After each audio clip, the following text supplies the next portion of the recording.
Hey guys, this is Tom speaking here from the upcoming first episode of a brand new horror podcast, initially labeled in the following intro as Super Horror Nerds.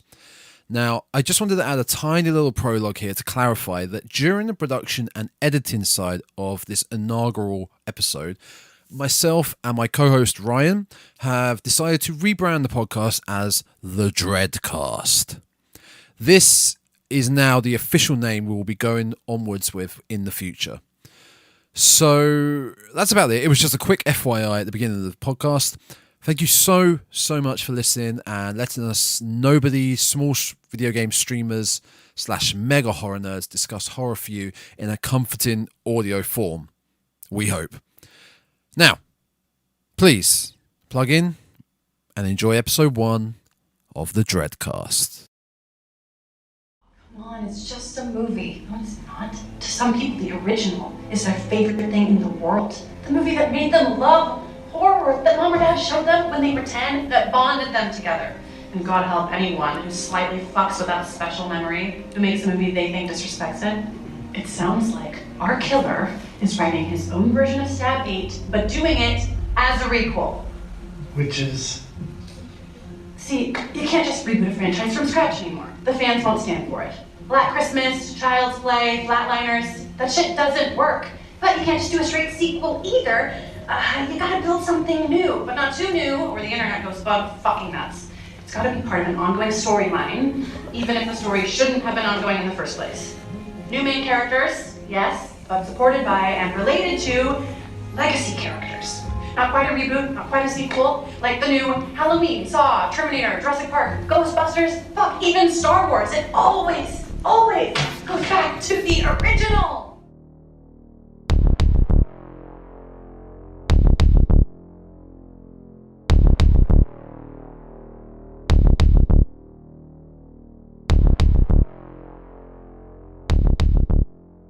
Okay, and we're recording. We are recording. Let's try this again for a third time now. Third time's a charm. Welcome to the Super Horror Nerds. My name is Tom. My name is T. And we are just a couple of small streamers from the internet, as is everyone during these lovely, tasty COVID days. So we figured we'd get together and just talk horror forever. Because I don't think many people have podcasts these days. We're probably one of the few that have now got one, I think. Yeah, I must admit, I don't think I know of a few podcasts, horror ones, but I mean, obviously I think we came in, I had mine was from Dead Meat, yours was from Eli Ross. History of Horror, was that right? Yeah, History of Horror. But I don't think there's just many podcasts in the world in general. We're one of the few. Yeah. So you're lucky, listeners. You're lucky you get this pure entertainment with us two idiots. Absolute idiots talking about horror. Exactly. So, it's going to be so much fun. Little just quick intro. We did, as I said at the beginning, this is the third attempt. We did try a recording. Yes, we did. And it failed miserably. 3 hours. Poof. Gone. Oof. Gone. Gone down the toilet. Slashed. Killed. Yes, exactly. I was sitting there thinking the other day about that, and it was like your PC literally became a slasher and was like, nope, you're not doing that. Oh, you wanted to make a podcast now? Nope. No Oh, final girl in this podcast. But for this beautiful inaugural, that's a big word, isn't it? Inaugural episode of the Super Horror Bros. Oh my God, I said it wrong. It's not the Super Horror Bros. It's the Super Horror. Don't worry, we'll get there in time. We'll get there. What we'll do is we'll get on the back of the. Obviously, you can't see this, but what we'll do is on the back of our respective walls, we'll just put a sign saying the Super Horror Nerds. So every time you're looking at the camera, you're like, okay, that's what it is. There we go. Just in case we say it wrong. Checks notes. Nerds. We're not bros. We're nerds. Super Horror Nerds. Nerds. We are going to be talking about Scream, or as you horror nerds out there might like to call it, Scream 5. Yes, the new one. The sequel, requel, reboot thing. Whatever it is. To be fair, out of all the horror franchises that have tried to claw their way back, at least this continues, and that's what I appreciate about it. Recording. I was thinking that actually before we I think apart from Saw, this is actually one of the only franchises, especially like in films, that everything is canon. A lot of other film franchises, especially horror ones, at some point, I mean, obviously the main one is Halloween. Yeah. They just like it's so hard to know what is canon in that film after a while. But Scream, I think, it's mainly probably only because it's only got 5 films. So they were like, yeah, okay, we haven't had a chance to mess this up yet. That is so retcon central Halloween. Oh yeah, it definitely is.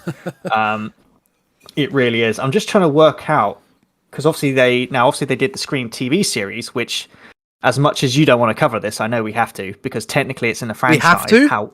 Who says we have to? I know. Well, who told us we have to? Taking a look, because the only thing is, I'm still angry about how the mask looks.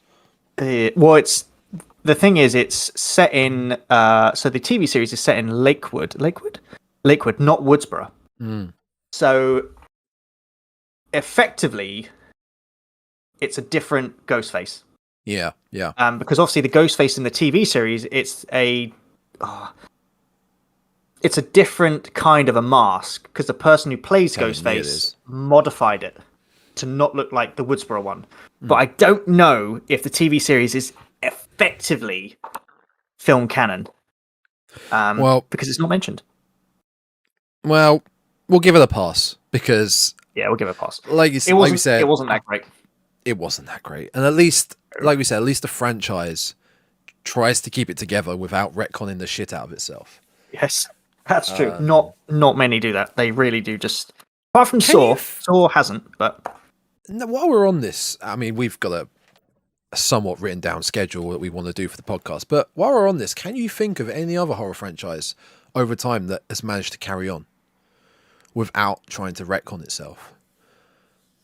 Did Nightmare on Elm Street do a good job at that? I feel like it may have done. They did. Well, they tried to reboot it, didn't they? We don't talk about that. No.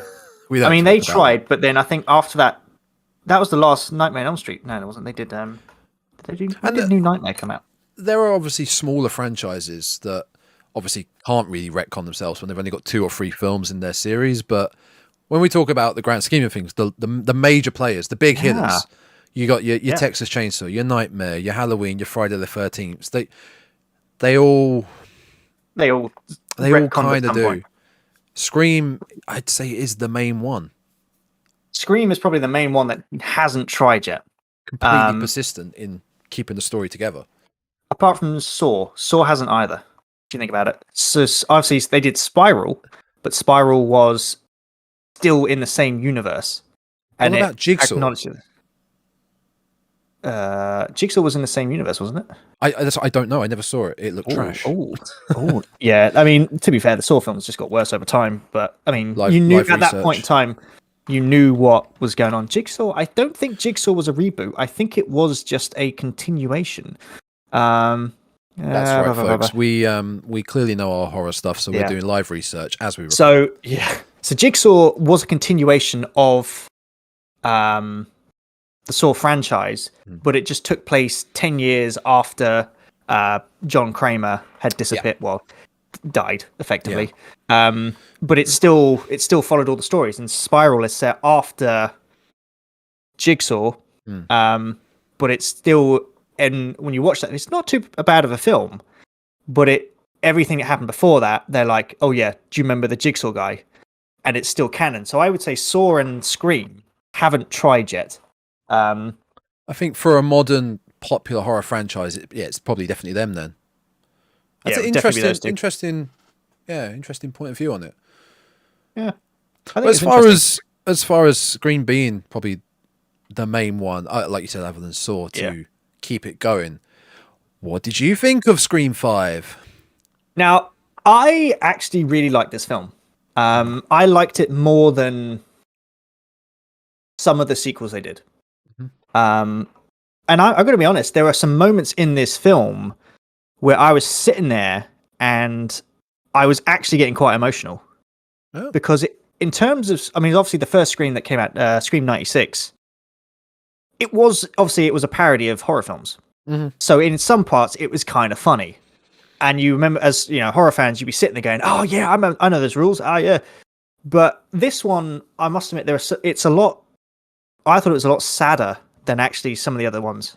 A lot of the comedy wasn't there, and especially when you see how some of the characters have kind of, what's the word, lived after the last Scream film, Scream 4, you can't help but be like, oh my god, your life sucks. Yeah. And they are obviously traumatized. So I thought it was better than... We're talking Dewey in particular? Yeah, Dewey, oh my god, for example, his life just sucked. Well, I felt so bad for him. As far as you saying that and talking about Dewey, like, quick synopsis? So obviously, yeah, Dewey is probably the iconic character in Scream. Obviously, you got Sidney, but I would say that Dewey is probably the linchpin. You think? Well, maybe not the linchpin, but obviously in I think Scream 3, obviously Sidney is the main character. Sidney's the one that all the Ghostfaces like. You know, she's the target, except for Scream 3, when I don't think she was so much. But in all of them, Dewey is the one who, let's face it, takes the brunt of most of the hate. That guy can take a beating. He can die. And I think it's interesting because his life when you see him, when you find him in Scream 5, his life is just falling apart. I mean, he's an alcoholic. He's living in a trailer, and his life is just a mess. And you can't help but sit there going, "Oh my god, this is Dewey, like one of the most lovable characters in this franchise, probably aside from Randy, because Randy was, you know, just iconic." Yeah. But every time when I saw him, I'm like, "Oh no, what has happened to this poor bloke?" And when he describes what he's gone through and his body's like taken, you're like, Jesus, man, is there anything else that's gone wrong for you? Now, I want to point that this isn't spoilers, by the way, folks. We will be getting into spoilers eventually, but not right now. No. This is just describing how Dewey's introduced. And he is in the trailer. If you have seen the trailer or not seen the trailer, this is not a spoiler. He is in the film, as are the other original two. The original three, Sidney, Gale, and Dewey. Are all in this. The legacies. Yeah. But yeah, I would say also, I really enjoyed it. I found myself when I was watching it feeling like I was watching the original Scream. It felt like it was kind of on those levels, and it was much better than a couple of the sequels. So yeah, I enjoyed it. What did you think? I agree. Cool. As far as before getting into it, I would say let's say we have a tier list. I would personally go 1, 2, 5, 3, 4. Yeah, I would say that I really liked 1 and 2. Yeah, obviously one is the classic. 2, obviously, when you had the introduction of Billy Loomis's mother, I thought that was very clever. Spoiler for a 20-year-old film. For a 20-year-old. It's 20 years old now. Or it's probably more than that. I can't remember when it came out, but well, Scream 1 came out 25 years ago. Yeah. So it's got to be close to over 20 years. Yeah. And then I honestly can't remember what happened in 3. So quick rundown. I was on the movie set of one of the new Stab films. The director ended up being the killer, and he was Sidney's half-brother, step-brother. Oh god, the son of someone her mum had boinked in her younger years. Yeah, that was it. Yeah. And then Scream 4 was the cousin, wasn't it? Oh god, that was around the time. Scream 4 was around the time when the word viral was taking over the world. And it was all about becoming viral, and her cousin wanted to become a viral. But the thing is, it's interesting you said that, because obviously, like the viral stuff was going live, but of course, Scream is a parody. It's a parody of everything that goes on. It's very meta. Especially Scream 5, it's super meta. Oh, yeah. Good lord, yeah. Yeah, but again, it fitted at the time. But yeah, I would say, probably 1, 2, 5, and then 3 and 4, because I barely remember what happened to them. Yeah. Probably because they weren't that good. I remember, 4, for example, I watched on a pirated cam copy, and it was awful. Yeah, I must admit, I think I did the same. I think I just pirate downloaded it because I'm like, I'm not going to pay money to see these because I've heard that they're rubbish. Yeah. As far as this film, kind of the same as you. I'm going to quick synopsis of the film. 25 years later, we get the same sort of intro before the title card. Yeah, like scary movies, blah blah blah, blah blah, with our young victim, quote victim. You can't see me doing the fingers, but of course the voice of Ghostface, Roger L. Jackson, is back. Same voice. I love the voice. The voice is so good. What I liked about this was obviously his voice. When you first hear it, I was sitting there, goes that his voice is older. It's 25 years later. Yeah. But I sat there and was like, that actually is quite clever, because obviously sometimes it'd be like, yeah, make it the same voice. But hearing that age difference, I'm like, oh, his voice, if anything, it's actually gotten better. It was fantastic. It's a lot more crackly, and I was like, oh, that adds a bit more of a weight to it. Yeah. There is one more thing as well, as far as 25 years later, as far as characters wise, which I will bring up a bit later on in the episode, that much like Ghostface's voice, I thought looked tremendous. And this is just based on the character, but I'll get into that later. Yeah. So Killer's back. Yep. Favorite scary movie, title card. We're back in Woodsboro. The shit is happening again. Oh yeah. We have to get the heroes back. Yep. Gale, Sydney, Dewey, get the gang back together, see what's going on, see what we can do, and see if we can catch this person. Yeah. And I think as well, this is one of those films, unlike your Texas Chainsaw, like your basic slashers, you don't know who the killer is. No, it's a Scooby-Doo. It's a Scooby-Doo film. Yeah, it's just a Scooby-Doo. I think that's what makes Scream unique. Is it is you're effectively you're watching a murder mystery. Yeah. Obviously, the murders are pretty graphic, which is what you come to love. Yeah. But it is you go into it and immediately, because obviously you've got the rules. Yeah. But as you go into it, and any characters introduced, you're like, is it you? Is it you? Is it you? You have no idea. Which gets played about with the meta talk later on in the film. Oh, it so does. Yeah. I mean, I'm going to be honest. I went into this film not knowing who the killer was. Obviously, when we talk about spoilers in a minute, that'll become a bit more apparent. But I was like, oh, could it be them? And there were so many, and I was like, this is bringing me back to the original Scream, which is when you're watching, you're like, it could be anyone, and they're all the characters, like especially in the first film, when it's obviously Stu is having the high school chat, and he starts acting very creepy, and you're like, oh, could it be him? You're like, no, that's too obvious. Is that obvious? And that's what I think Scream does very well with the murder mystery, is it makes you think right up to the end, where they're like, and it was who did it? And he would have got away with it if it wasn't for those pesky kids.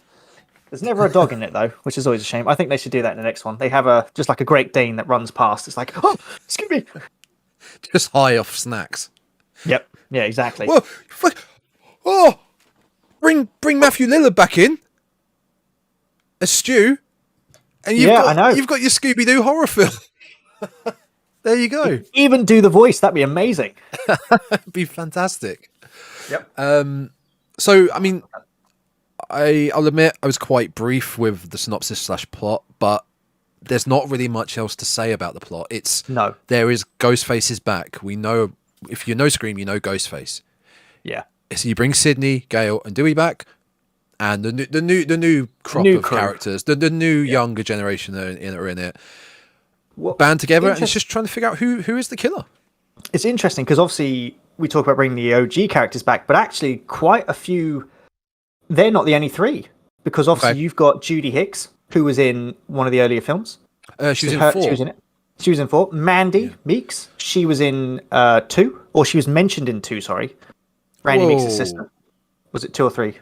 Wait, sorry. Did you say Randy's sister? Yeah, so Randy's sister's in it. Was she in 2? Well, I don't think she's in it, but she's mentioned. But they obviously bring her back again. Yeah. Although, interestingly enough, she plays the mother of 2 of the characters in this film. Yes. But she's only like 5 years older than one of them. They're very close in age. It's quite amusing. But there you go. But I'll get into it in a little minute, because it's something I'll talk about some certain characters in a minute, but I don't want to give it away just yet. Yeah. Because it's quite interesting. The characters. Oh, yeah. Well, I'll get into. It's more of a spoiler. Well, not a spoiler, but it's more. We got plenty of spoilers to get into. Oh God! And if you don't like spoilers, you can stop listening now. And thank you for listening to 15 minutes of the Super Horror Nerds. We really appreciate it. It's been a good run for us. Yep. We managed to get 15 minutes recording finally, so that's good. There you go. But to sum up, for me, the film, I enjoyed it. I was Yeah. pleasantly surprised because of the fact I felt burnt by Halloween Kills. I felt, no pun intended, I felt incredibly burnt by that.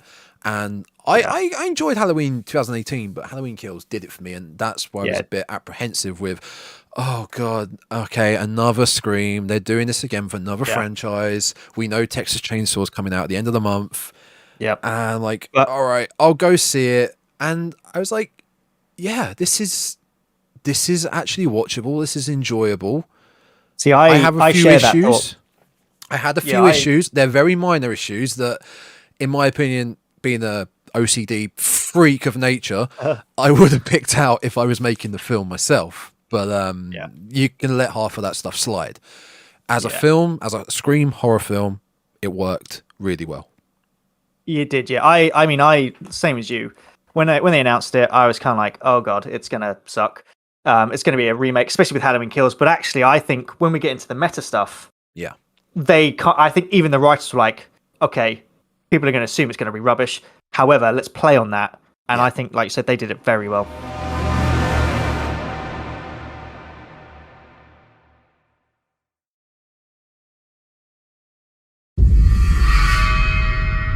So, I have, before we go into spoilers and more meta talk and thoughts, I do have a question for you. How was your cinema experience in general as a whole, watching it? Because I think the only film I had been to see in the cinema during the pandemic was Halloween Kills. And that was okay, but I was I'm still apprehensive of going to the cinema. And yeah, it was okay this time. It was a bit, had a few iffy moments, but how was yours? I mean, I thought I was late to the show because I turned up and then because obviously I saw it in Watford. Mm-hmm. And then I was heading there because I saw it Friday night. And I was driving there. I was like, it doesn't take me long to get here. And then by the time I got there, I went to park in the car park. Yeah. And they closed two of the car parks. So I was driving around trying to find a space. Actually, no, they closed off quite a few. And by the time I got in, I walked to the wrong way to go through the centre of the town. Had to turn around, walk back. And by this time, it was, 10 to 9? And I was like, oh my God, I've missed the first 10 minutes. Luckily, I hadn't. And then, I was one of, maybe there was less than 20 people when I was seeing it. Right, okay. But honestly, I mean, I saw the only film I'd seen in the cinema was again Halloween Kills. Yeah. Which I honestly, I kid you not, I almost fell asleep. I was so bored. I was so annoyed at that film. It was so bad. But this one, I must admit, the time went by so quickly. Yeah. And I think that was because when I was watching it, in the back of my mind, I was trying to work out who it was. And I kid you not, I had so many theories on who it was. And I think that helped the time go past. Because it's, with some like slasher films, sometimes, they build up slow or they just rush into everything. And then you kind of sit and they go in, all right, well, nothing's going to happen now because this is just them trying to escape, blah, blah, blah. But with this one, I don't know. I really enjoyed, I think I had a cinematic experience going through a pandemic. Yeah. It was quite relaxing. I mean, I was quite relaxed. I think overall I enjoyed it. Obviously, I would say I enjoyed it. I enjoyed this film. I had a good time watching this. You sound like you were fortunate enough to not have a full theatre as well. My theatre was empty. Yeah. Yeah, I unfortunately did. When we first booked our tickets, my plan was I'm going to go at 10 p.m.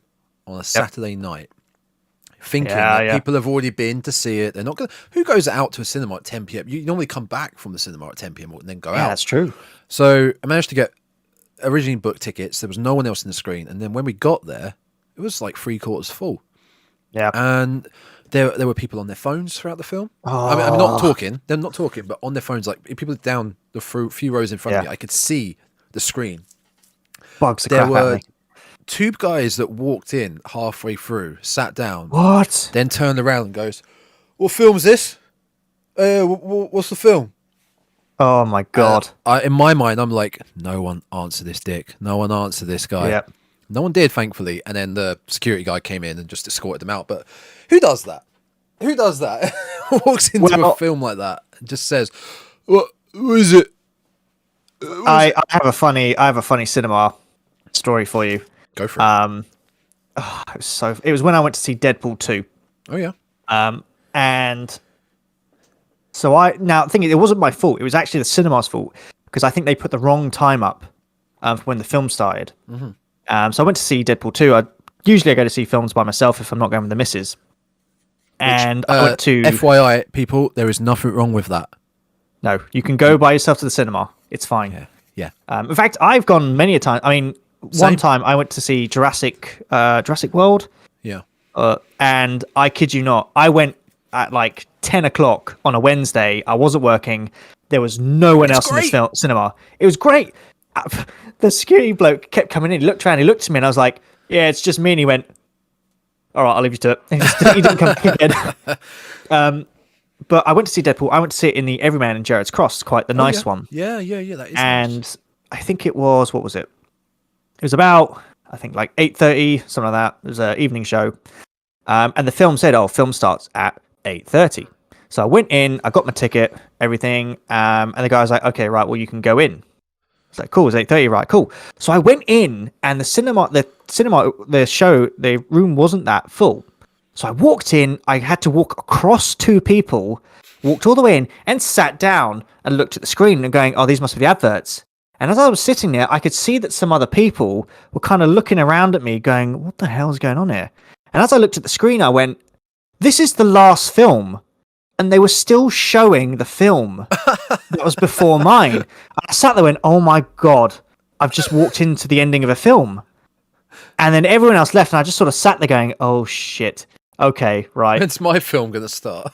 Yeah, but the thing is, they put my film was starting at 8:30, and it was, at that point in time, it was about 8:40, and I was like, right, they've put the wrong time up. And everyone left, apart from me. And then, oh, bless him, the guy from downstairs, the ticket guy, he came up afterwards, and he came up next to me and went, sorry, sir, he goes, so are you all right here? Are you okay? And I was like, I'm fine. I went, I think I've got the wrong time, and I explained it to him, and the guy went, oh, it doesn't start for like another 15 minutes. I was like, I've gathered that. And he went, oh, yeah, sorry about that, mate. He went, would you like a cup of tea or something? And I was like, that'd be nice.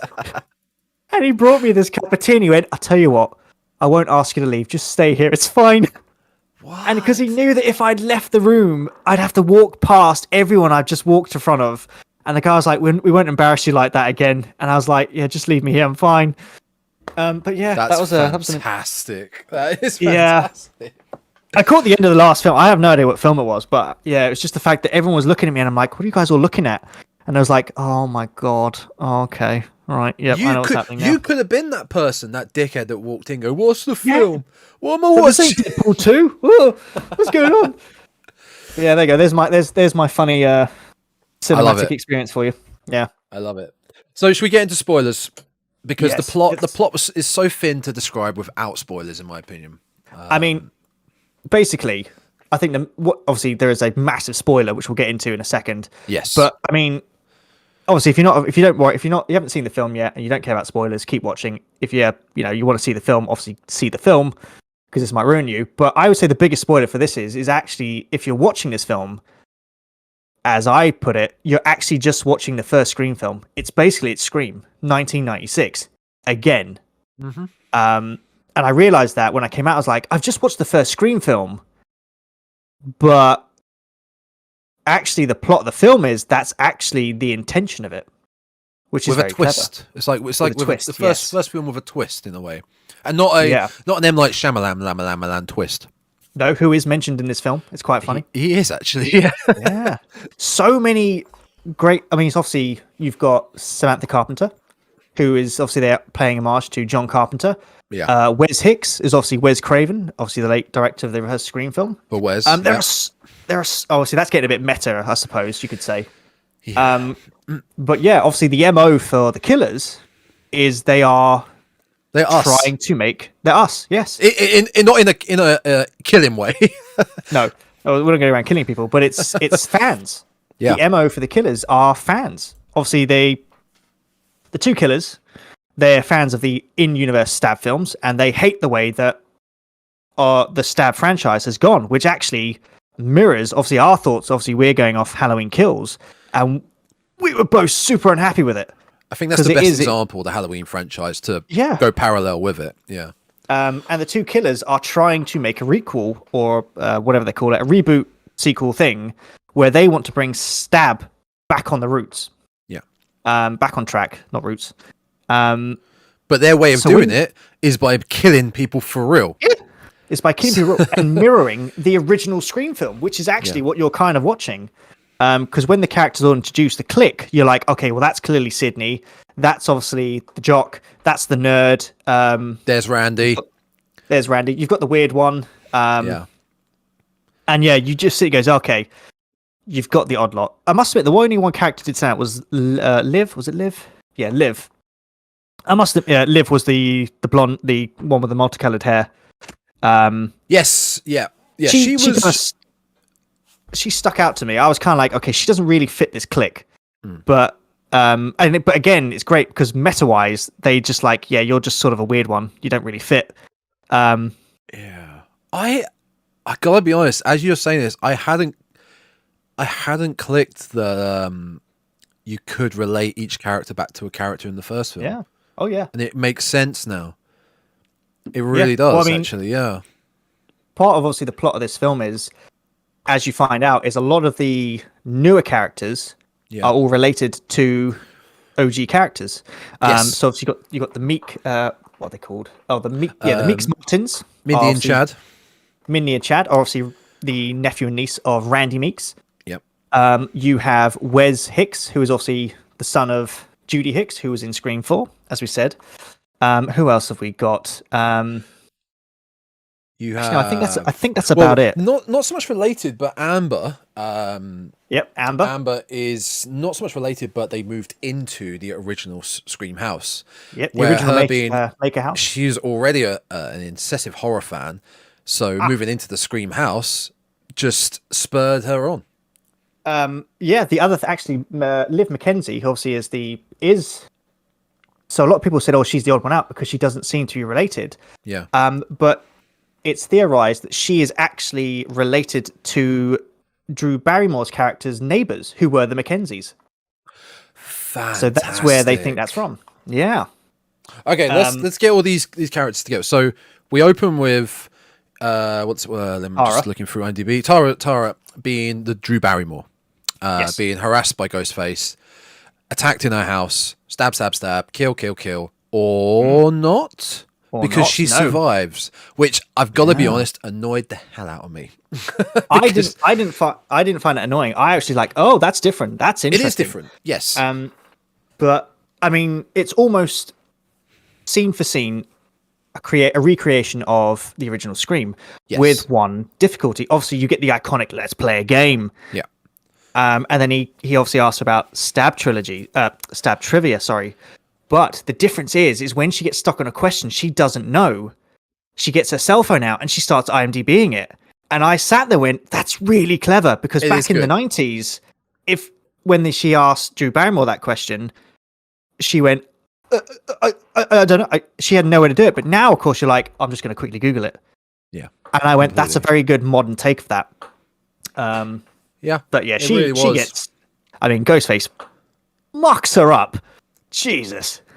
I mean, what? Yeah, she gets a leg broken? That was brutal. Brutal. Yeah. She gets it bad, but as you said, she survives. Now, because of that attack, this brings in her sister, who was contacted about her attack. Now, in my opinion, her sister, character's named Sam, worst performance in the film.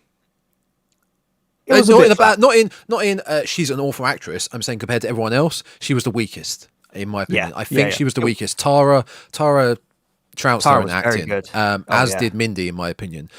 So sister comes back in with her partner, who we are introduced to at the beginning. Yep, Richie, who is the Jack Quaid. Yeah, who, in my opinion, which I didn't trust, and again we're told not to trust him throughout the film. No, we're not. By Dewey. Dewey.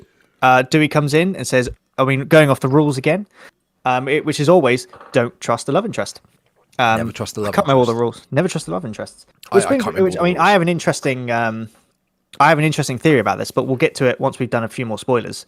Okay. But yeah, so we're introduced to Richie, and they travel back to Woodsboro to meet, where obviously she meets her sister, and she probably drops one of the biggest clanger bombs that I didn't see coming, which of course is reveals that she is in fact the daughter of Billy Loomis, one of the original two Ghostface killers. Which I must admit, I was sitting there going, well, shit, I didn't see that coming. No, I had no idea how that. I was expecting them to link it somehow to the old characters, but not in that way. Not at all. Now, when they announced, when she revealed that she was Billy Loomis's daughter, I was like, she's the killer then. It must be her. Yeah. Maybe like it's passed down the line. They all become psychotic. Yeah. I must admit, the one thing that did bug me though was very heavily in this film, they always refer to Billy Loomis as the Ghostface killer. They never really mention Stu Maker. And I must admit, it really annoyed me because I'm like, both of them were the killer. And I didn't like that so much. I thought they were kind of... I think it's probably because him. Billy was more of a main character than Stu because he was Cindy's love interest. Quick tangent. Very quick tangent. Yep. I always get confused in my head about Sydney and Cindy. Sydney is Scary Movie. Cindy...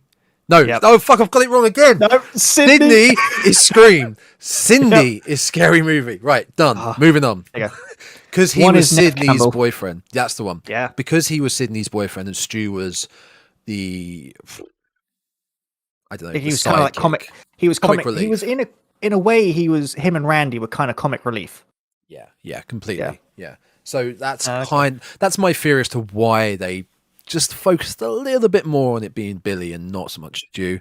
Yeah, Stu got the recognition of Amber's family moved into the house that Stu and Billy killed them. Yeah, I mean, to be fair, most of the bloodbaths that happened in the Scream house happened in that house. Yeah. Why you would buy that house, I don't know.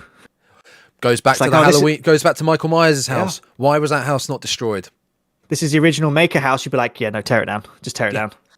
Completely. Yeah. Okay, fair enough. So we've got Sam and Richie back with Tara in the hospital as she's recuperating. We also then get to know our new crew of kids as we've described. We've got Randy's niece and nephew. We've got a young girl called Liv, a young girl called Amber. And Wes, and they're all high school friends. What I loved, we didn't focus on high school drama. We didn't focus on being maybe one scene at high school. And that was it. And it's outside, yeah, and it's very quick. Loved it because that doesn't happen near enough. No, and actually, it's interesting you mentioned that because obviously, the original Scream set in the 90s, it was very heavily high school. There were scenes in the school. It was high school drama that was going on at the same time as well as this killer, but they don't mention. And there's a scene that I really loved in this film, and it's meta as well, which is great. It's later on in the film, obviously there's a big party going on, and Chad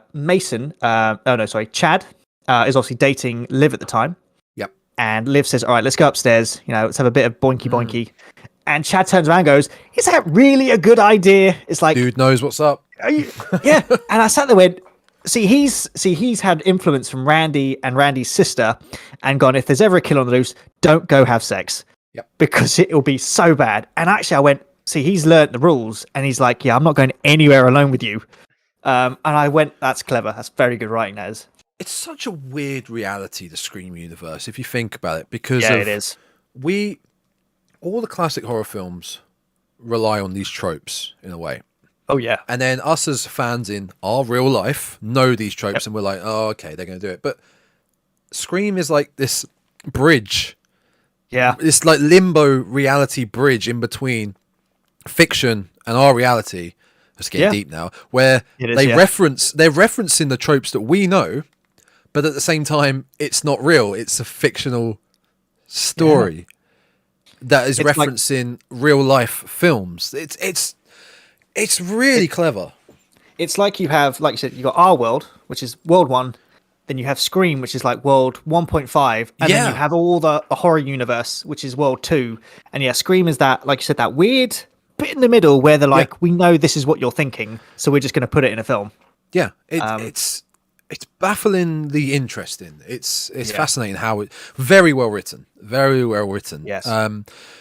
So with when the gang all gets together, Randy's niece and nephew, who in my opinion, his niece Mindy, she's one of my favorite characters in the film. She is very good, isn't she? She's the female Randy, and she goes through describing about how this is a requel, how it's happening again. It's not a reboot. It's not a remake. It's a requel. For the life of me, I can't remember how she describes what a requel is. It's so it's I think she said it's a sequel, but at the same time, you're reinventing some of the original. Yeah, you're not completely redoing it, but you're taking what worked and you're just making it slightly better. Which again, when you watch Scream 5, which again is why they don't call it Scream 5. Yeah. They just call it Scream, because effectively you are just watching the first film, but they've modified it very slightly. Yeah. And then they show them. Is it a behind the scenes of the Stab films where they're talking about how the new Stab film was just going to be called Stab. Yeah, they talk which about relates the to Scream being called Scream. So it's very on the nose, but they're not taking itself too seriously. They're taking the piss out of themselves. What is really, I mean, it doesn't get much more meta than watching a Scream film. Yeah. And then when you watch it, you're watching a Scream film within a Scream film, because throughout this film, you get to watch the fictional Stab film. Yeah. So effectively, you're like, I'm watching Scream 5, pretending to be the first Scream, and inside it, I'm watching Stab, which is pretending to be Scream as well. So you're watching 3 layers of the same film, which is very funny because you get to, I don't know how to describe it. It's just very odd. It's like it's like Screamception you're watching. Yeah. But yeah, I mean, it's like you said, they go off mentioning the titles, which she says, obviously Friday the 13th, Halloween and Stab all got to a point where they're like, right, and Texas Chainsaw Massacre. Yeah. Yeah. It's like, it's the sequel, but it's called the same. It's just the same thing. Yeah. Yeah. God, this film is so bloody meta. It's so damn meta. So once we get the full-on exposition scene of what the film is, in a way, like when they're all sitting together describing the requel, how this should play out, how the killer is going to work, it then goes on to your basic Scream / film. People get picked off one by one until we start heading down to a party in the Scream house again. Haven't seen that before. Yeah, Act 3, the party in the Scream house. With the bits of like, I'm going to the basement to get beer, which is what happens in Scream, where she goes to the garage. You've got Mindy lying on the couch, as Randy did, watching Stab, as Randy did, while Ghostface is behind her. Yeah, just like what happened in Scream 1, that happened in Stab. It's a loop. It's a fucking loop. What is great about that is the fact that as you're watching that scene with Mindy on the couch, she's watching the film, she's yelling at TV going, he's behind you. It's happening. And then you just see her sitting there going, wait, hang on. And as she looks around, she's like, yeah, it's happening to you. Yeah. And there's just this moment of, oh, shit. It's so good. So while all this is happening, we've obviously got Sydney. I got it right. Sydney, Gale, and Dewey returning to form in the film. Yes. The thing you mentioned earlier about Dewey is really true to the point that his story arc in the film is really depressing. Yeah, it is. I mean, he's a broken man in this. I mean, he said, what did he say? He goes, he turns around and says, he got stabbed 9 times by 4 different ghost faces, which at that point in time, like, I'd be out of that town. I would have left. I'm not staying around. It's like stabbed 9 different times. He's got like severe nerve damage. He can't walk properly. He's an alcoholic.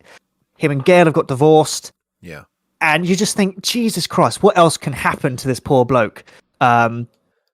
Which, spoiler. Yeah. No, you can go into it. We're talking about spoilers. Right. So the biggest spoiler of this film is Dewey dies.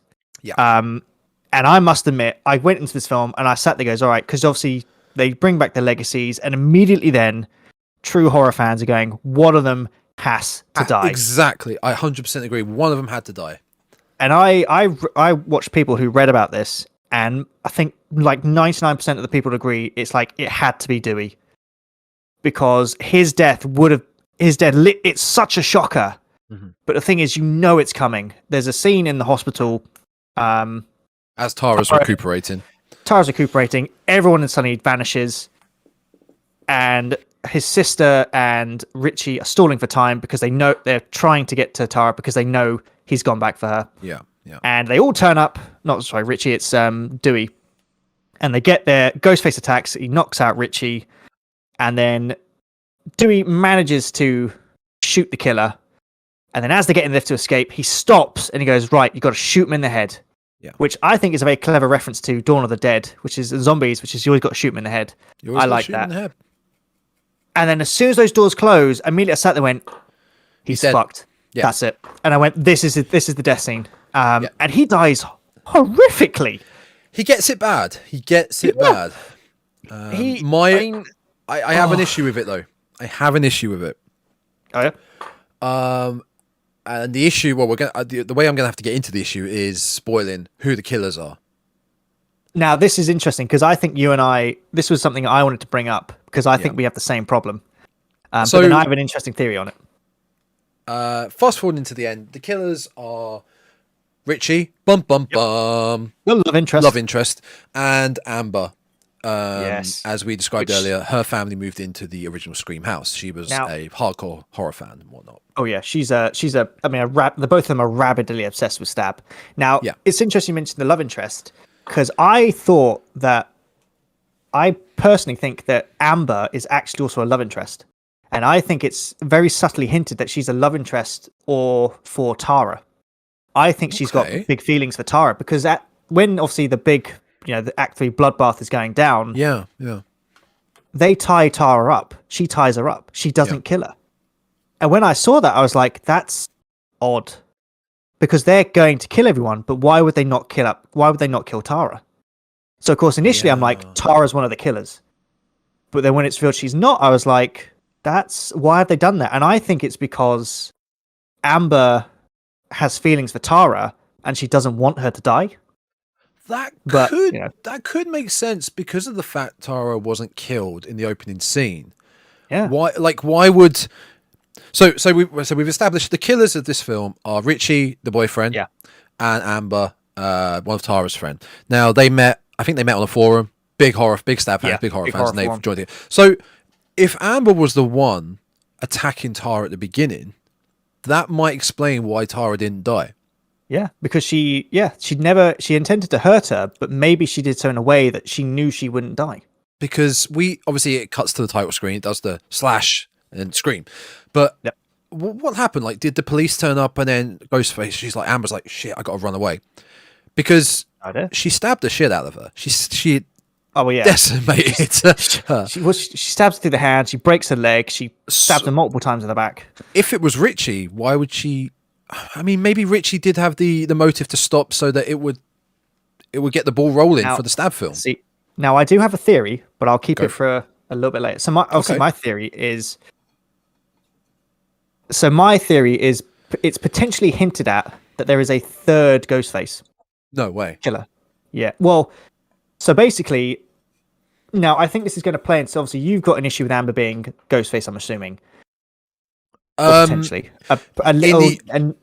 Yes, because we were talking about Dewey's death. So let me sidetrack back to that. The reason I have a problem with Amber being the one that killed Dewey, because she is the one that killed Dewey. She admits because it later on. Richie was in the scene, obviously not dressed as. She is small. Comparing her strength to Dewey, who was an officer of the law, not anymore, and is 5'10", so he's pretty tall. She overpowers the hell out of Dewey. Yeah. Just for clarification, the actress that plays Amber, Mickey. So let me just find her name. Mikey. It's Mickey. It's Mike. Yeah, it's Mikey something. Mikey Madison. There we go. Mikey Madison is only 5'3". She's very short. Well, she's average height probably for a lady, but she is 5'3". David Arquette is 5'10.5", so he is a tall lad. And yeah, this is the problem I had as well. When she admits that she killed him, I was like, that's impossible. I mean, in this film, Ghostface is around 6'1". He's tall. Yeah. And yeah, there is I think someone pointed out there's a 0% chance that if it was Amber, she could do half the stuff she did. Especially if you look at the way that Dewey died. I mean, she stabs him in the front and in the back and has him on his tiptoes. And for a teenage girl of her build, that's impossible. Yeah, and the point of she has Dewey pinned down on the floor, trying to pierce the knife into his neck while I keep saying Stewie. Dewey is trying to hold her off. He is struggling to hold her off. Oh yeah, I mean, this brings me to my theory, which is when Richie is stabbed. Obviously, he looks horrified, and my theory is when he sees that Ghostface and he gets attacked by him. He's looking at it going, that's not, in his mind, I'm wondering if that's done potentially because that's not Amber. And he's seen this other killer and gone, who the fuck is that? And it's not Amber either. So he's thinking, oh my God, could it be that there is a third one running around? Man, unfortunately, that is now making me think of Scary Movie 1. Yeah. Because the killers, Ray and Bobby. Yeah. Stu and Billy are the killers, but they're acting as they're kind of acting as copycat killers because the real killer is Doofy. Yeah, exactly. So this could, I mean, Richie and Amber could kind of be acting as copycat killers in a way. And that's the thing. Because, I mean, the MO for the two killers, Amber and Richie, it's not personal. That's the thing. It's not personal. No, they make it clear it's not. They're doing it because they hate the fact that Stab sucks. Which is interesting because when Dewey dies, Ghostface says it's an honor. And you're sitting there thinking, if it's not personal, why have they said that? And my theory is it's actually Stu. That Ghostface, it's Stu who never died. And I think it's potentially Stu who has gotten out of prison. Yeah, you never saw him die. He probably bled out quite a lot. But, he probably bled out, but you never know what happened to him. That would be I would appreciate that being the case of Scream 6 if Ghostface is back, but is it Stu? Yeah, that would really work. Which fun fact, by the way? Obviously, earlier you said, it'd be great if you could have Matthew Lillard back. He is actually in this film. Go on. So when they get the big party at the end, it's Amber's party. She's having a party at the Maker House, and someone says someone off screen looks at her and goes, cool party, Freeman. That is actually Matthew Lillard. Fantastic. But when obviously Richie is watching the weird stab 8 knives out kung fu Ghostface crap, the person voicing that Ghostface is again Matthew Lillard. Okay. But they brought back in the party, they brought back Adam Brody, Hayden Panettiere, Harry Winkler. They're all in that party in the background. I hadn't even noticed. I didn't notice either. That's great. But yeah, they're all hidden around the scene. Which I thought was really funny. But yeah, I think potentially Scream 6 is going to address that there is a third one running around, which would explain the height difference. Because otherwise, either they didn't realize and they just went, it's too late, just go with it. It was done as a meta reference, which is why they're like, all slashers are 6 foot tall and above. We know she's only 5'3". Who cares? Yeah. Or it's not Amber or Richie, and it was a third one who was like, I'm here as well. I prefer that. I actually really prefer that. And yeah, I mean, I don't need to see another Scream film, but that would be a good way to do it. That would be a great way to do it.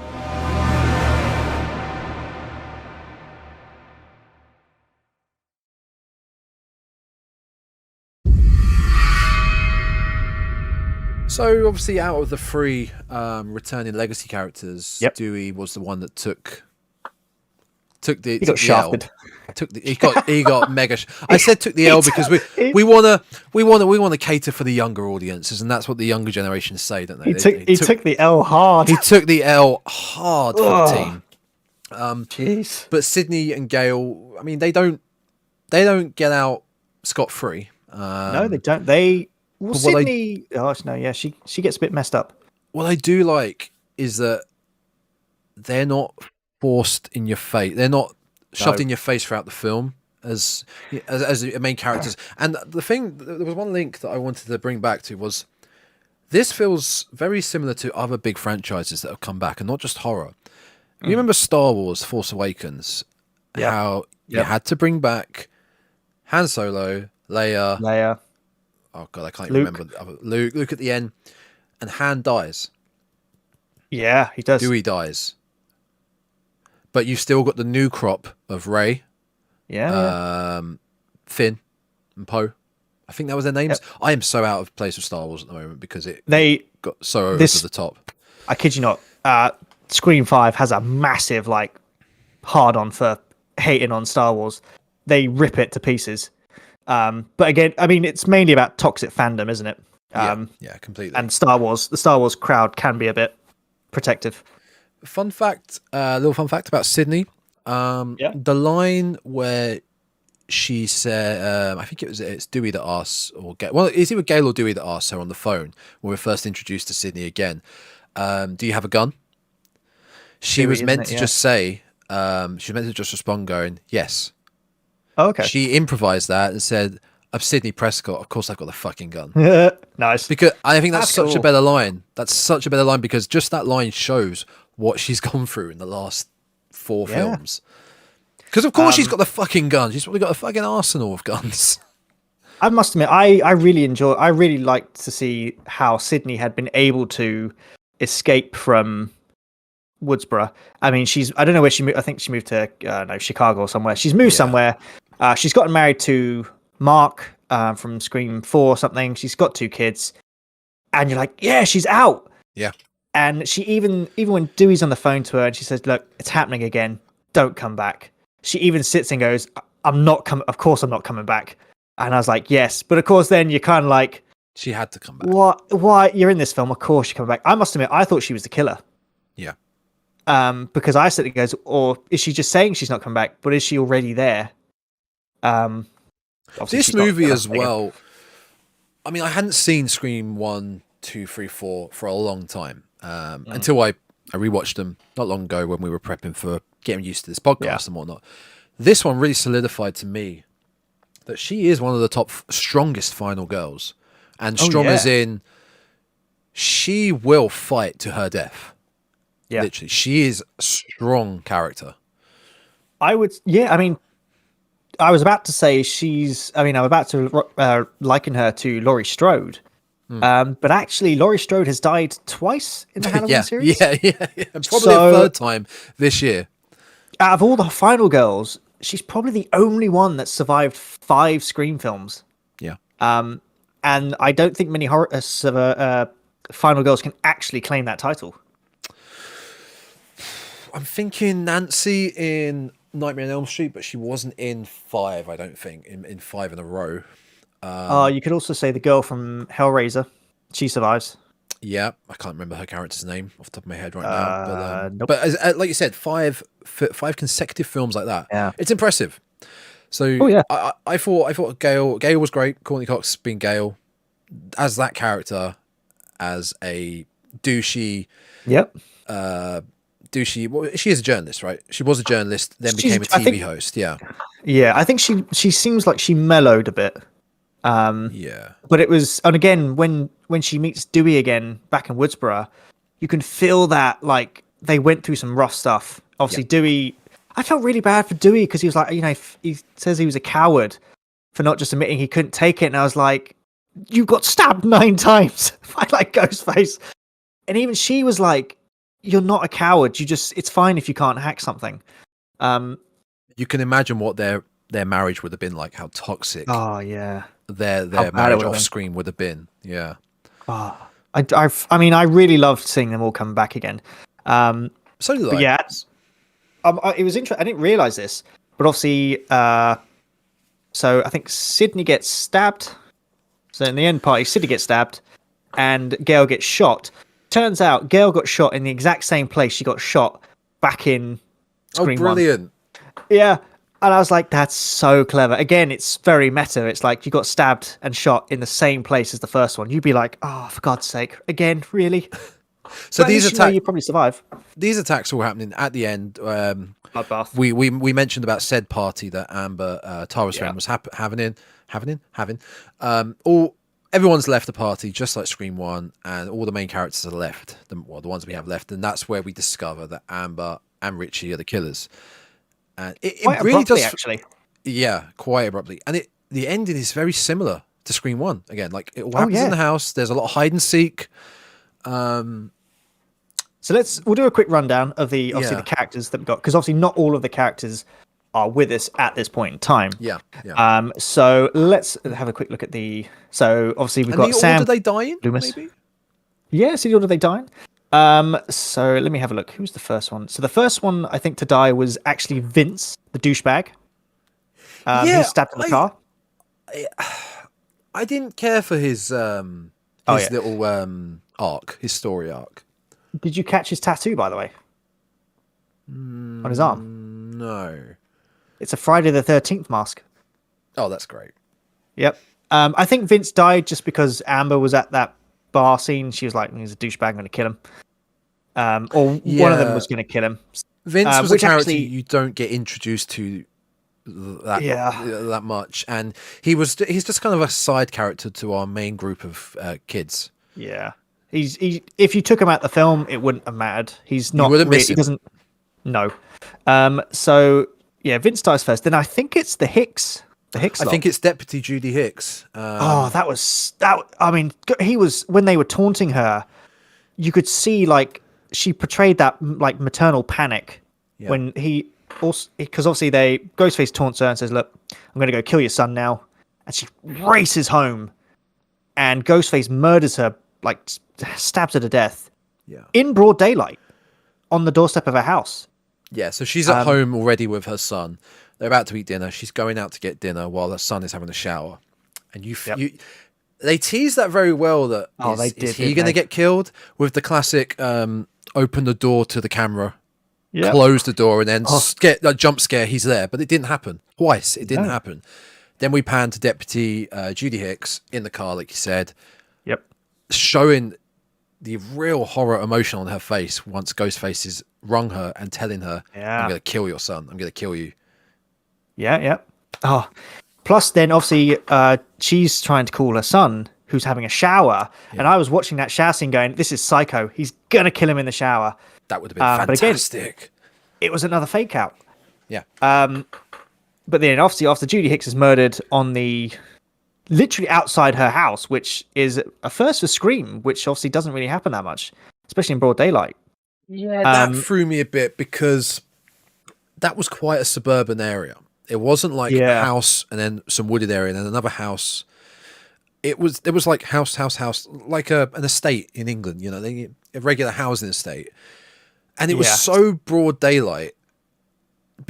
She got stabbed big. Obviously, my theory is obviously after we see Judy is murdered.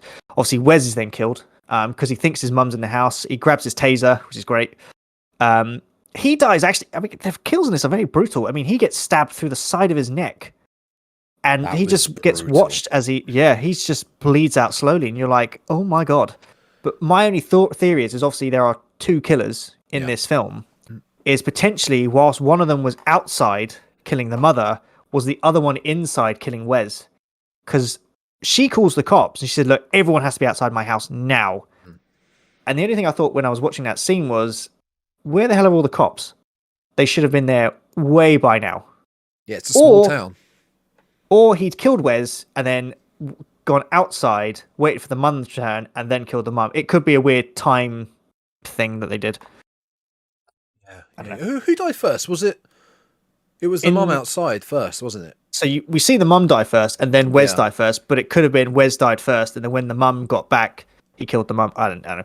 And there is a point earlier on in the film with Wes, because he is the son of a deputy police officer, and they live in Woodsboro. They're well aware of what's now happening with Ghostface's back. Oh yeah, he is really on point with guys. Get yourself some self-defense weapons. Oh yeah, he is up there. He knows what he's talking about. And everyone's like, whatever. You don't. Yeah, didn't pay off well for him. Nope. Yeah, it didn't. He was murdered. He got horribly. He got gut. So who was next? I think next was the security guard in the hospital. Yes, the unknown one. Tara's attack. This bit did actually annoy me. Oh yeah. So we referenced this. This is the same scene where Dewey is killed by Ghostface. Yes. Yeah. Sam, Dewey, and Richie are racing to get to Tara. Well, Richie is there already. No, Richie's in the hospital already, or he appeared in the hospital. So it's because Dewey and Sam race from the Hicks murder scene to the hospital. That's it. Yeah. So we go from the Hicks murder scene to hospital. The thing with the hospital, Tara is there, right? She has been a victim of a brutal attack by what is about to be a serial killer. Okay. You have one guard on post. Yep. There are 0 nurses, 0 staff, 0 other patients. I have never known a hospital wing to have 0 people in it. And I know this has happened in many films before, horror films before, but it annoys the hell out of me. See, it's interesting that you brought it up because again, obviously we talked about the potential plot hole, which is Amber is only 5'3" and the killer is 6 foot and above. Again, that's another plot hole, which is that hospital would be packed. And if you evacuated the whole hospital, she would have gone with them. Yeah, why would you leave one lone patient in this? Yeah. If you're going to move everyone else out, why leave her? I know, it's very odd. But I mean, we'll get into a little quick meta thing in a moment because I think potentially they knew what they were doing with that. Okay. Right. But going back to the character breakdowns, I think that's actually it until the big party scene. Because we already referenced Dewey. And then it's the big party. Yeah. So the big party, obviously, Tara. Oh, it's really. I mean, I must admit. So Sam Carpenter is going through all this crap. She's realised that she's the target of the next Ghostface. Obviously, Sydney at this point has arrived. She's come back and she's trying to give her advice, which is like, hey, just so you know, you got to help us kill him. Yeah. Which is a great line. It's like, look, we need you to help us kill Ghostface. And it's like, you want me to help you commit murder? And they're just straight up. They're like, yes, we do. But weirdly enough, I mean, she's going through all this crap, and then she's like, "Yeah, no, that's your problem. That's your life, not mine. We're off." And I was like, Sounds like a you problem, more like. Yeah, sounds like a you problem. I'm like, you're literally reliving the events of 25 years ago. It's like people have told you. It's like you're the new Sydney, and even Sydney was like, "Yeah, by the way, this isn't just contained to Woodsboro. This guy, it's he's not like he's Jason Voorhees who's stuck on Camp Crystal Lake." Yeah. And I must admit, that bit bugged me about her was when she was like, "Yeah, we're just going to leave," and I was like, "All right, okay, you've just literally dissed the original like Sydney." And even Gail points that out to her. She's like, "Look, you're living. You wanted to know what happens in the original," and she's like, "This is the original. Sydney is the original." Yeah, use her for research and information to help with what is happening to you right now. But they're like, "No, we're just going to get out of town." Yeah. Obviously, they don't get far. Basically, Tara is asthmatic, which was quite a nice change. You don't really see asthmatic people. And I also liked that was the little MacGuffin. It was the inhaler that brought them to the party. That's all it was. So obviously they turn up at the Maker house. Big party going on. There's a great little minute between Mindy and Amber where they're both in the basement. Yeah, and they're talking fantastic. about it's like, you shouldn't follow me alone in the basement. And there's this really creepy back and forwards between the two of them, but where you're like, okay, which one of you is the killer here? Well, okay. Yeah. I was genuinely at the point of like, is Mindy the killer? Wait, is Amber the killer? Is Mindy the killer? I would have loved it if it was the Meeks siblings. Because how funny would that have been if you get one of the girls who knows the rules like the back of her hands, and you could beat the system. But I hadn't actually thought about that. The siblings would have been a fantastic way to it. So obviously they turn up at the party. Amber, as soon as you hear Amber say the words, the party's over. Everyone leaves, apart from the main characters. You're like, okay, here we go. This is Act 3. So basically Liv runs in, covered in Oh yeah, no. Chad at this point has been stabbed horribly outside, hasn't he? Yeah. Now, He's not dead. This was another, one of the last things that bothered me. Oh yeah. This guy got hit in what looked like his is it the female artery? Female artery? The one in your thigh. That one is one of the most important ones in your body. And he got stabbed right there. And he got stabbed repetitively in his gut. I actually thought he'd been stabbed in the nuts. And I was like, I mean, that's as bad. Yeah, that's as bad. But to see him survive at the end, I was like, wait. I know. No, you should be dead. Yeah. And even Liv says, I've just found Chad's body outside. And you're kind of like, even then you're like, oh, it's Liv. But yeah, surprising. It's not. Basically, Amber goes, oh, it's not you. She brings out a gun, blows her brains out. She does a fake out. Does a fake out. And even stands there and literally just goes, welcome to Act 3. And you're like, oh, all right, getting meta again. Here we go. The fake out was brilliant because she transitioned from the, I'm so scared, I don't know who's the killer. It's me. Bang. It was so sudden. I didn't see that coming. I did not see that coming at all. Took me by surprise. I had a feeling Richie might be into it because the trope, the love interest. Why would we not think that? But Amber, hell no. They even meta-wise it in the film. They even turn around. I think it's even Richie. He was like, Dewey told you guys who did it. It was like, he even pointed at me and said, don't trust him. He's probably the killer. You didn't listen to us. But I think basically at this point in time, this is obviously the end scene. Yeah. Apart from Liv, I think Mindy is stabbed, but she survives off screen. Oh no, she does survive because Sydney finds her after shooting Amber a few times, which is a great scene, isn't it? Amber rushes out the house. She takes a beating. God bless Amber. God bless her. Like she takes a pounding. You could say she was hot. Yeah. For killing. Oh man, it's so.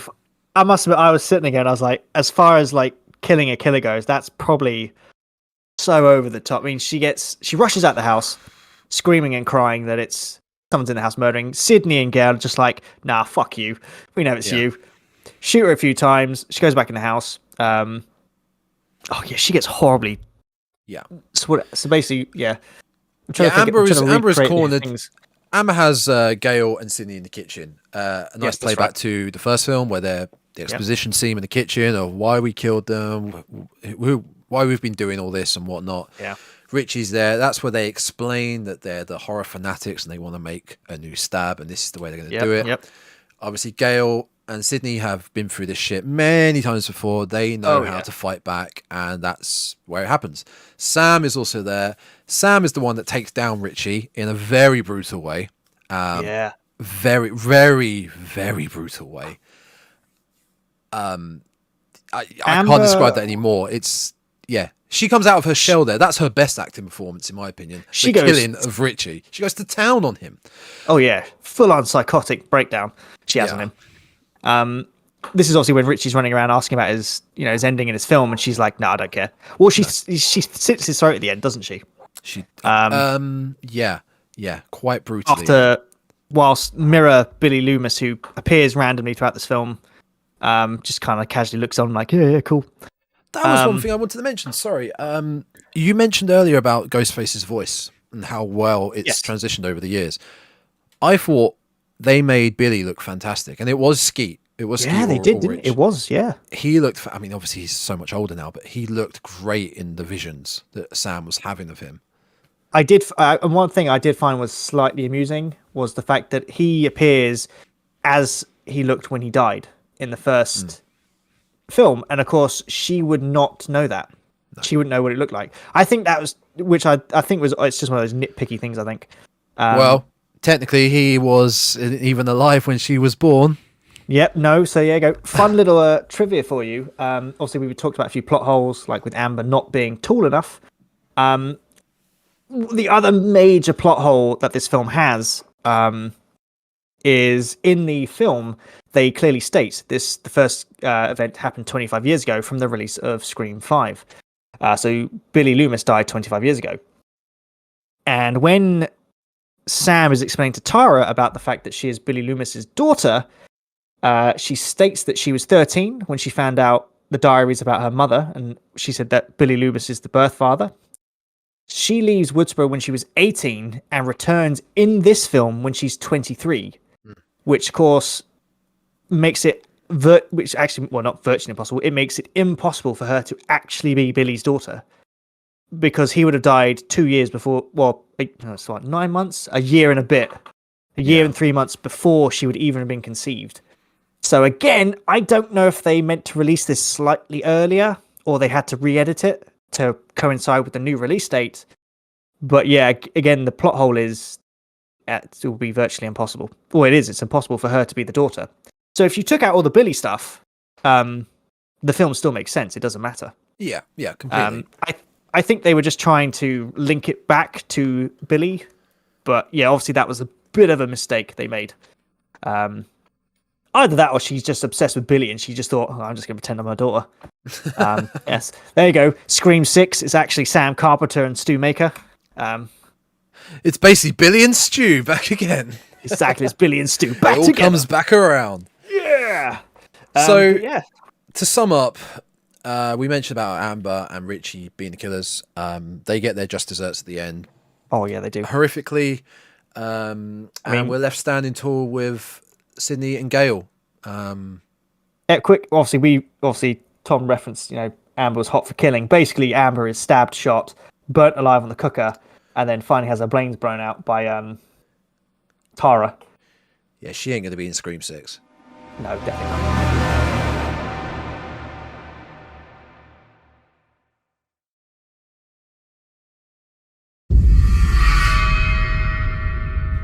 So yeah, that's where the end of the Scream 5 ends. Obviously, yeah, like you said, we got the Sydney, Gale, we got the two meek kids, and basically recreates the end of Scream, pans out, we've got the news reporter covering the fact that it happened 25 years ago.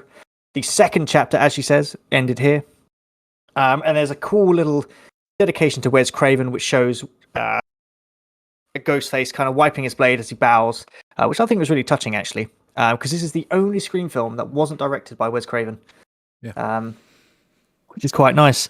So yeah, that's kind of where Scream 5 ends. I think if you were to end it there as a franchise, that'd probably be quite well done, because they kind of set out what they wanted to do, which was the whole message was, recalls and things. A lot of them don't work. Yeah. A lot of them, and the fans get really annoyed.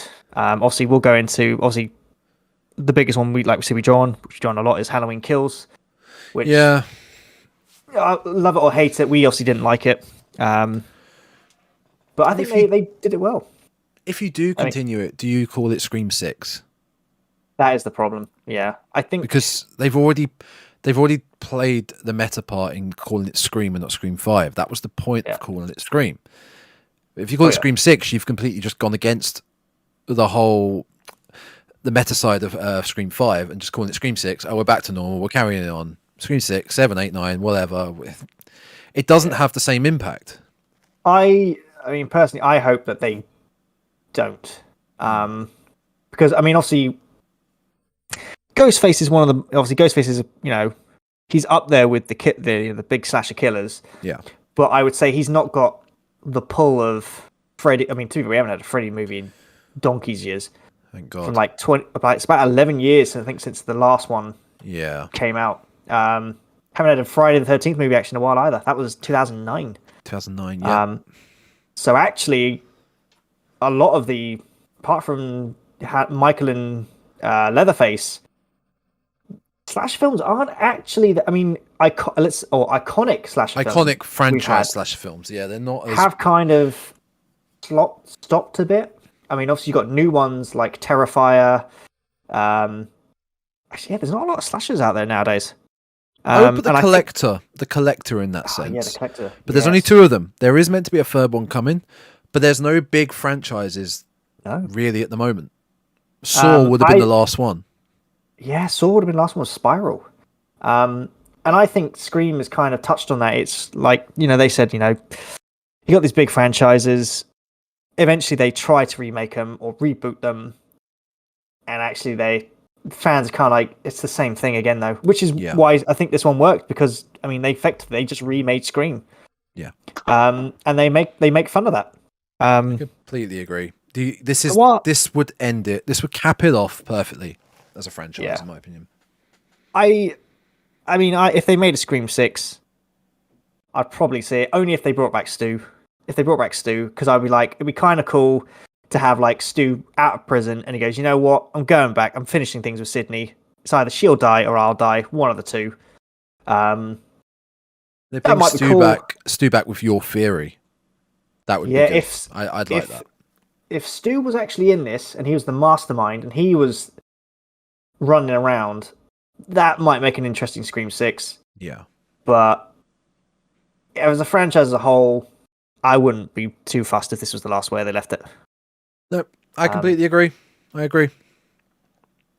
I mean, talking quickly about the future. The problem is, as much as I would love to see a great film with like some of the iconics, most of them lately have just been naff. Yeah. Obviously, the latest Halloween films. Halloween 2018 was we're butchering right. that, aren't we? Well, Halloween 2018 was all right. Yeah. Halloween Kills, it was just weird. There was major things we both did not like about that film. I doubt we're going to get a new Friday the 13th film anytime soon. Again, with Freddy, you're like, well, where do you take it? It's just going to be the same thing. A lot of I would like to see new slashers, new franchises. New franchises, yeah. As much as I love the old ones, I would love to see. That's why I like Terrifier, because you had Art the Clown, who was new, and actually, if you compare him to certain slashers, he's a lot more violent, and he does it all. Well. And the thing is, he doesn't say a thing, but he's a mime. So actually, you're like, well, okay, that kind of works. But I mean, yeah, I'd like to see new slashers, but I think some of the old ones, they're just a bit tired. They are, but it's unfortunate. It's because horror is still not what it was once. Was. Wes brought it back in the 90s. Yeah, Wes brought it back in the 90s, and we got the Scream. We got the I Know What You Did Last Summers. We got the teen slashers in the 90s. Yep. We got carried through to the 2000s, and then mid 2000s onwards, it just died off. It started to go back downhill again, and it's still never really recovered. No. And it will never be at the peak as like the 80s were. Yeah, 70s. We'll never get that, because back then there wasn't much competition apart from, I don't know how to describe it.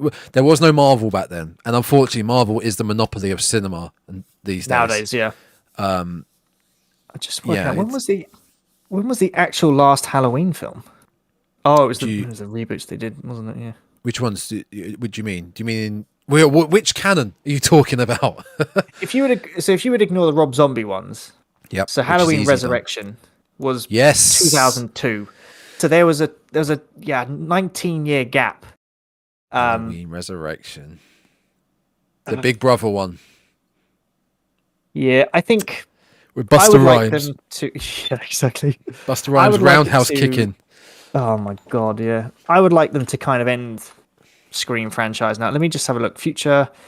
Of course, they've expressed it in making future films. The thing with, like, my final thought on this is the problem with established horror franchises is you know what's coming.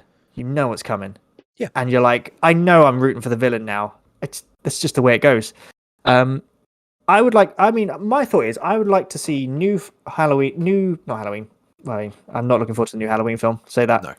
I would like to see new slashers, but contained to like 3 movies. And they're like, you get Halloween, I don't know, say you had, a slasher about a butcher who carves up people or something, and it's the Butcher trilogy. You get the Butcher Part 1, you're introduced to him, he comes back into 2, you build up this massive like story, it's building up to big battle, and in the end part 3, you have the big blowout, the big Act 3 murder lot. Do you know what you just described? The Lord of the Rings trilogy. Yeah, pretty much. And those you can summarize they are 3 acts. Act 1, Three acts in the film. Act 1, the build-up, the introduction, the beginning of the story. You get introduced to the characters. Introduction, everything. Act 2 is your middle. You know, it's your burger. It's the burger bit of the bun. You know, the meat of the It's the meat of it. The war, the exposition, the story, everything. Which is Two Towers. Return of the King, the payoffs, the end, everything. And that's what it could be. A horror trilogy where it just sticks to a trilogy. You have Act 1, Act 2, Act 3, and it's just film 1, 2, and 3. And I think a lot of the original ones will go in that way. Because you had Hellraiser was meant to be just part 1 and I think part 2, something like that, and then that was it. Friday the 13th was Friday 4 was it. Yeah. And then they were kind of like, let's make some more. That's why Tom Savini came on for it, because he was told it's going to be the final one. Yeah. And I mean, they keep making them. I would like to. If there's any horror director out there who's got a good idea, make it a 3-part film. Because I think the thing is, about a butcher. If your slasher is very well written, you give them a great backstory, you kill off loads of daft people who you know are going to get died off. Yeah. And then you kill the slasher off at the end, even if the slasher's dead at the end. If they're that well written, they will become iconic and they will be remembered. Because I think people have closure. Yeah, I think if you keep rolling them out, eventually over time, people are like, I just don't care. It's Jason. He's gonna die at the end. He's gonna kill people. That's it. That's exactly it. And it loses the effect, sadly. So there you go. That's exactly it. I think I 100% agree with that. The one thing with Scream that I think can get away with it is, like we said to begin with, it's a Scooby-Doo murder mystery. Oh, yeah. You don't know who the killer is. Jason is Jason, Freddy is Freddy, Leatherface is whatever his real name is. Sawyer, he's one of the Sawyer family. Sawyer, yeah. Ghostface is the name of what it looks like. There's no name for the killer until you find out who the killer is. No, that's true. That, in a way, kind of keeps you on the interesting side a bit. It's like, oh, actually, who could it be? Rather than it be, right, it's Jason again. We know it's Jason. He's going to kill those people. We know it's Ghostface, but we don't know who it is and how it interacts with the rest of the story. It's a bit of a tangent going off Scooby-Doo, but there was a book I read. It was called Those Meddling Kids. And of course, I saw it and I was like, oh, that must be Scooby-Doo. And each of the characters is very much one of the characters from Scooby-Doo. It's clearly them. But it's never directly implied that it's based on the Mystery Gang. But it's a darker storyline. And initially they said, when we were younger, we formed a detective group around this little summer town they used to go around, and they used to try and solve mysteries with their dog. And then they all grew up years later. They all go through life. Some of them become bitter. They become older. They're a bit more, wary of life and stuff. And they get brought back to this town because there's something that's happening, and they all get sucked in. And one of them, I think it's the Shaggy character, brings back a descendant of the original dog. And they go, it's literally a Scooby-Doo mystery. But with swearing, there's a bit of sex in there. It's darker. The characters are a bit more, warped by world. And I sat there going, if someone made that a film, it would be so funny. What's it called? What's it called again? It's called It's called Those Meddling Kids. I'll drop the book off to you so you can read it. Yeah, interesting. But yeah, you read it and you're like, it's Scooby-Doo. But as if the Scooby-Doo gang grew up and went, oh my God, life sucks. Or like such and such. It's a great book. Oh man, I'd love to see that. I really hope someone makes that into a film now. Sounds like it could work as a film. Yeah. Oh, it could. Yeah. There you go. There's your little tangent there. Where are we going? From here? From here onwards, T. Where are we going from here onwards? Well, I think the next episode, obviously we're on Scream. Obviously the next big... In our future. Obviously the next big film that's coming out is obviously the Texas... Texas. Get rid of that the. Get rid of it. Get rid of the. Which obviously we'll cover probably later this month. Obviously the end of this month comes out. Whenever it comes out. Obviously, next episode, we're going to take a look at our Scream franchise. Yeah, we'll get deeper into the actual franchise as a whole. We're going to dive back into Scream 1 to 4. Yeah. We'll have a look at why they were great, why they weren't so great. Get some like trivia bits for you, etc., etc. And then I think after that we're going to take a look at a little horror game, aren't we? I think We're so. going to dive into the world of horror games. I think so. I don't think we've chosen a horror game yet, but I think I'm sure we can. We'll probably go back to the originals, won't we? We'll start at the Resident Evil, Silent Hill, the classic horrors. Classics. And then I think after that we've got a little special episode for you where we'll. Is that the one we need to basically re-record? Yeah, that is the top fives. Yeah, the missing reel. That is the missing reel of our film. The missing 2.5 hours that were vanished. That is the film reel that got a bit damaged, and we need to re-film it, re-record it. Well, chances are that's a hard word to say. We'll re-film it, and then as soon as we save it, we're like, oh, there's the other footage. It was there. Yeah, because who knew talking about 10 films takes a long time? Yeah, we thought it would only take about an hour. Then 3 hours later, we're like, oh my God, we have to stop. And this is why we shouldn't be allowed to record a podcast. No, because we will just talk for hours and hours and hours. That's why, literally, recording this podcast, we've been sitting there going, okay, it's been 15 minutes. All right, stop. Yes. So, to you listeners out there, we hope you enjoyed this first inaugural episode of Super Horror Nerds. I was about to say cast then. I was about to say cast. Yep. The Super Horror Nerds. Hope you can join us for the rest of our podcast, our adventure into the world of horror. Where can people find us, T? Where can they find you? So you can find me on YouTube, Twitch, Twitter and Instagram. It's search for Tainted Souls. You'll find the picture of my little ghost mascot across all of them.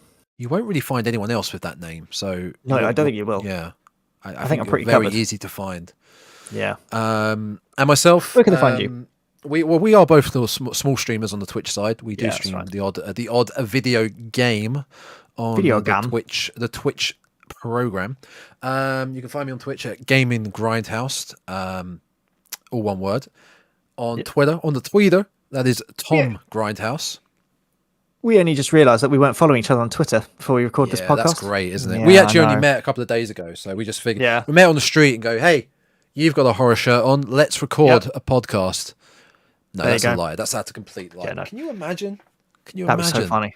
On a whim, just, hey, you. Oh, let's do it. Oh, you're wearing a Scream t-shirt. Yeah, so are you. Oh, let's record a podcast. All right. We just like each other. It's good. Bunch of horror nerds. So yeah, that was the Twitch and Twitter. And the Gaming Grindhouse on YouTube, where I will hopefully recall or remake or reboot that channel in the coming weeks because of COVID, it took a bit of a pause for content. Yeah. We'll look at. We've got some other plans for a few more social media things, but and they're still in development. As far as this show, you will be able to find it on all the places you listen to music on your devices and podcasts, such as Spotify, iTunes, Apple iTunes, Stitcher. I believe we'll get it on Stitcher. And I believe I can get it on SoundCloud as well because that's the free one. But people don't want to listen to SoundCloud on their phone. You can, I suppose, listen to it on YouTube. You can. It will be on our YouTube channels. And I believe that is it. Send us a follow on our Twitters. Check us out on Twitch. Check us out on our YouTubes. If you do listen to us on YouTube, do leave a comment. Let us know what you thought about the episode. If there's anything we can change, slightly make better, because this is a good learning curve for us. So we've taken notes as we've recorded this, but do let us know what we could do better. That'd be great. I got one question to finally ask. Oh yeah. What's your favorite scary movie?